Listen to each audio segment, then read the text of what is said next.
You are stuck at B1? You spend hours watching hundreds of videos on YouTube trying to figure out how to get to a solid B2 level of English. But the real problem is knowing exactly which topics to study to get there.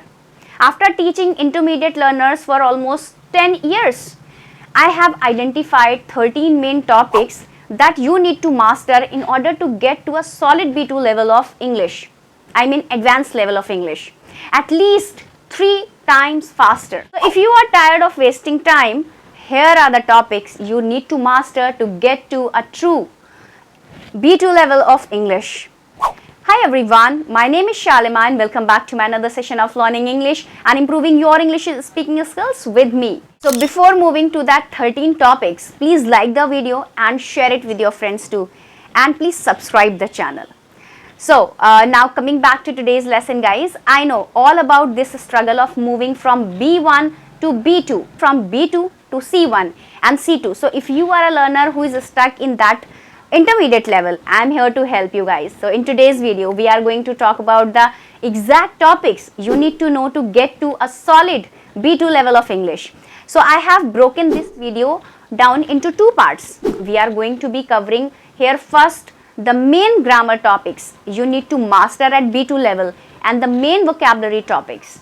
So let's get started with the vocabulary topics. Alright, listen, to move from B1 to B2, a learner, you must master a wider range of grammar with more confidence and flexibility. It's not just about knowing the rules, but about using them correctly to communicate more complex ideas. So when it comes to grammar, here are the main topics you need to master. So let's talk a little bit about verbs and tenses here. First of all conditional, okay.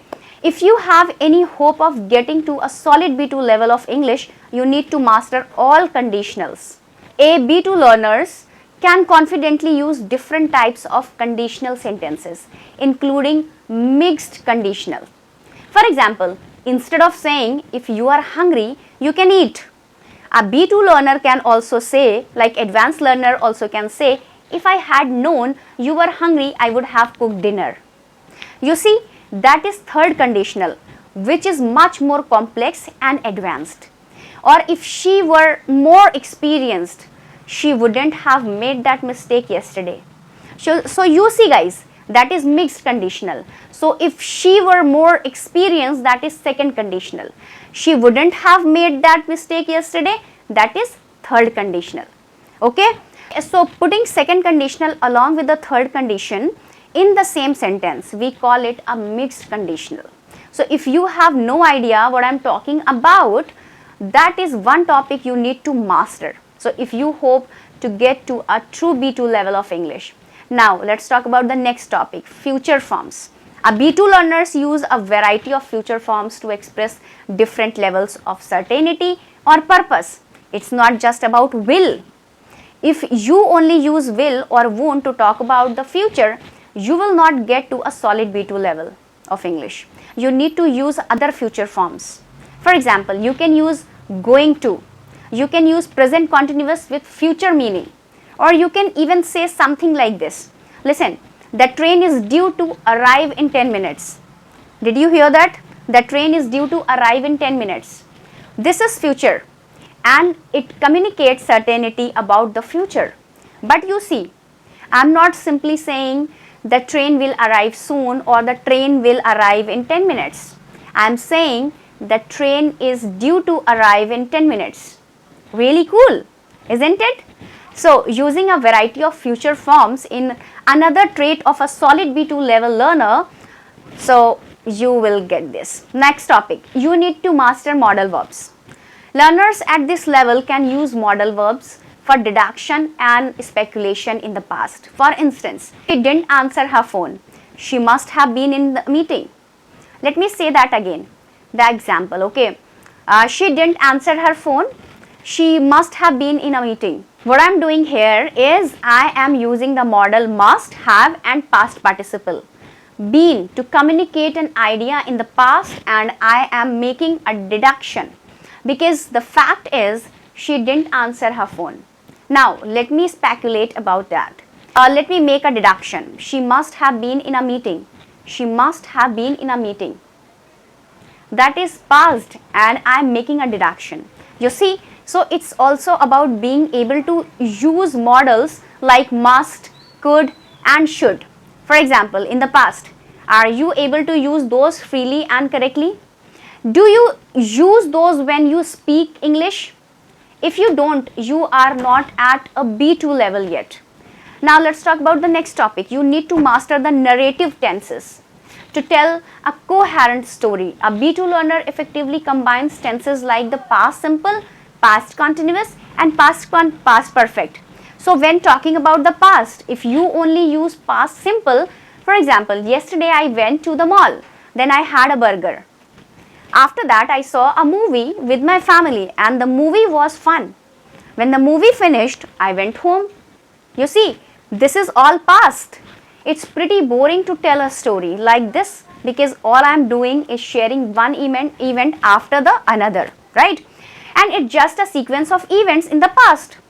That's not really a story. If you want to make any past experience that you have been through more interesting when you share it with other people. So you want to use other past tenses combined with past simple, such as past continuous and past perfect. For example, you could say something like this. Listen, I arrived at the restaurant, but John had already left. He was sitting in a cafe across the street waiting for me. How much more interesting, isn't it? So when telling a story in the past, notice that I start with past simple. I arrived at the restaurant. Okay, but then I go. But John had already left. That's past perfect. And then I continue. He was sitting in a cafe across the street waiting for me. That's past continuous. You see? So it's this masterful use of past simple with past continuous and past perfect together that a B2 level learner needs to master in order to tell a good stories. Share good past experiences like in an effective way. Okay. So another topic you need to master to get to B2 is the passive voice. Yes, let's talk about the passive voice. A B2 learners can use a wider range of passive structures, particularly for impersonal reporting. For example, you can say, it is sad that the company is planning to expand, instead of just saying people say that the company is, planning to expand. I want you to listen closely to the differences in these two sentences, guys. The first version, which is more standard. Listen, people say that the company is planning to expand. Fine? Now, slightly more advanced. Listen, guys. It is said that the company is planning to expand. It is said that is a more advanced way of using the passive voice. Can you use the passive voice like this? If not, time to study the passive voice in more detail. Moving on to the next grammar topic you need to master to get to a solid B2 level of English. So the next topic is gerund and infinitives. A B2 learner uses more complex verbs patterns. For example, I regret to inform you that the position has been filled, or I regret telling him what happened. Let me say that again, guys. The example. Listen it closely, okay?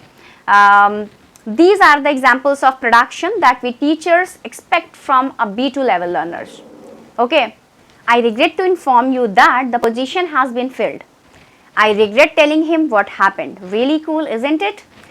Another topic you have to master when it comes to grammar is relative clauses. Okay, now we are talking a little bit more about sentence structures and clauses. Okay, so moving away from the verb tenses, all right. Advanced learner use both defining and non-defining clauses effectively. For example, they can use sentences like this. My car, which I bought last year, has broken down again. So the information in between commas where which I bought last year makes this sentence a non-defining clauses. Why non-defining? Because I am just adding extra information to my sentence. So let's say that the real information, the main point of the sentence is this: my car has broken down again, but if I want to add more details in the same sentence, I can use a non-defining clause. And then I have something like this. My car which I bought last year, comma, has broken down. Again, this is a non-defining clause.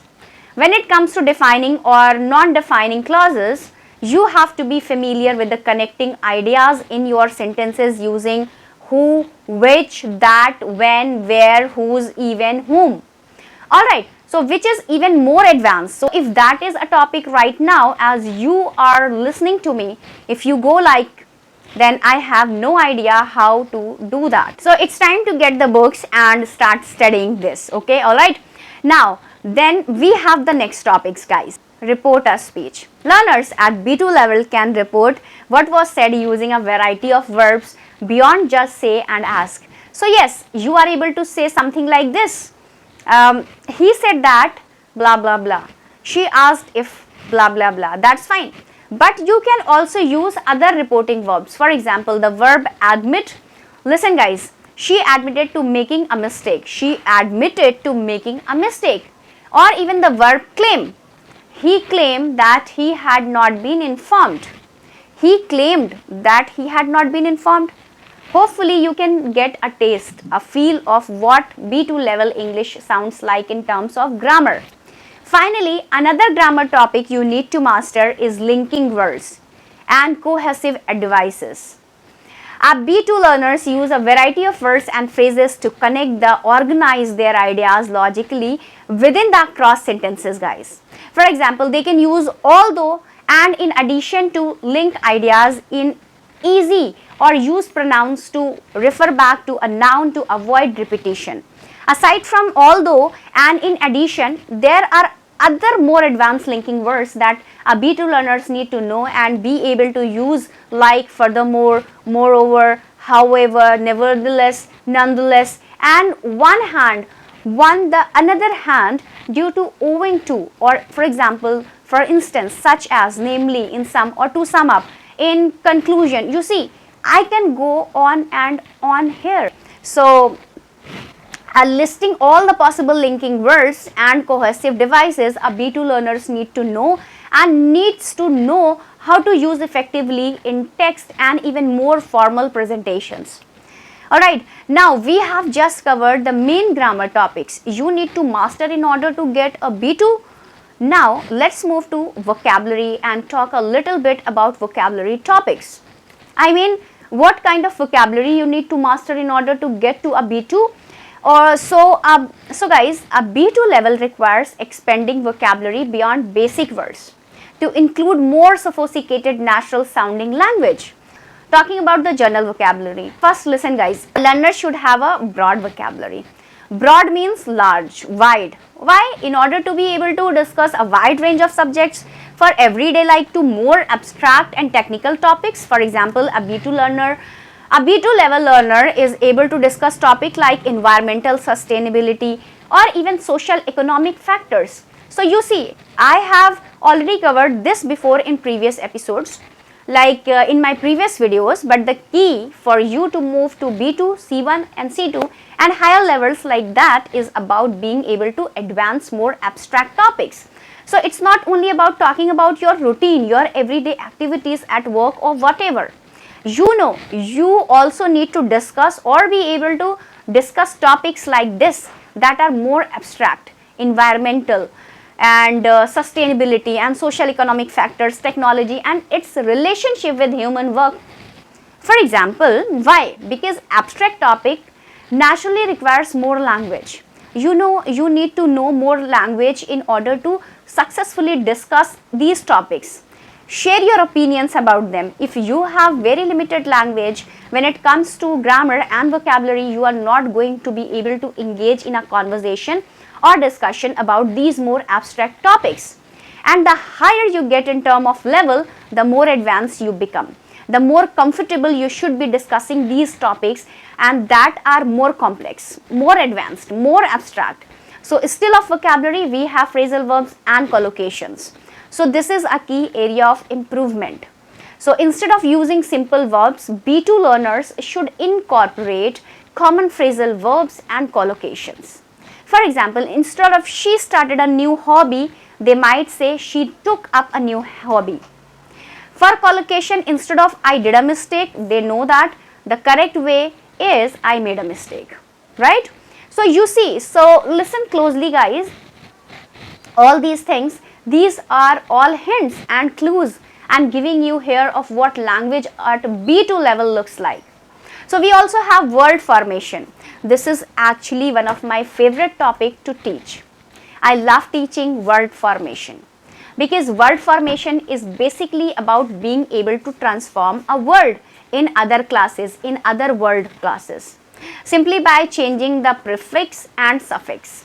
So the word is the same, but you are just changing the class, like from a noun to an adjective, to a verb to an adverb, to an opposite adjective or an opposite adverb. That's how word formation is. So at B2 level, learners can form different parts of speeches from a single root word, okay. A task might require them to change, for example, the word communicate to communication or effective to effectively. You see, it's about transforming the word. Just to give another example here of what word formation is. So let's pick the word employee. Employee is a verb, okay. A boss employs people, a company employs people, but from that root word employee, I can form other words that derive from it. So from employee, I can go employee, employer, employment, employment, employed, employed, right? So you see, this is a word formation. At B2 level, you have to master the skill of coming up with different formation from a single root word. Finally, we have discourse makers. A B2 learners use a range of makers to manage conversations and structure arguments smoothly. I just gave you here the 13 topics. I shared you the 13 topics you need to master when it comes to grammar and vocabulary in order for you to get to a solid B2 level. Just quickly recap here, okay, just all conditional, okay, future forms, modal verbs, narrative tenses, passive voice, and gerund, infinitives, relative clauses, reported speech, linking words, and cohesive devices. Moving on to the vocabulary, we have general vocabulary. By that I mean being able to discuss more abstract topics. Then we have phrasal verbs and collocations, okay, word formation and discourse makers, which is connected to linking words and cohesive devices. As I have already told you guys, we have covered the 13 main topics I promised you at the beginning of the video. Understand that while this list is not so long, getting to the nooks and crannies of it, you know, getting to all the minor details here and studying each one of these topics can take a long time and can be daunting, can be challenging. So if you are looking for some extra help, you can just comment me down and tell me what help you need, all right. And also you can follow my Instagram, so where you can also discuss the topics, as well as you can follow my 30 days spoken English course, which is available on YouTube. Alright, so that's it for today's video guys. If you like the video, please give thumbs up and don't forget to subscribe my channel. So this is Shalima signing off. Take care and speak English with confidence.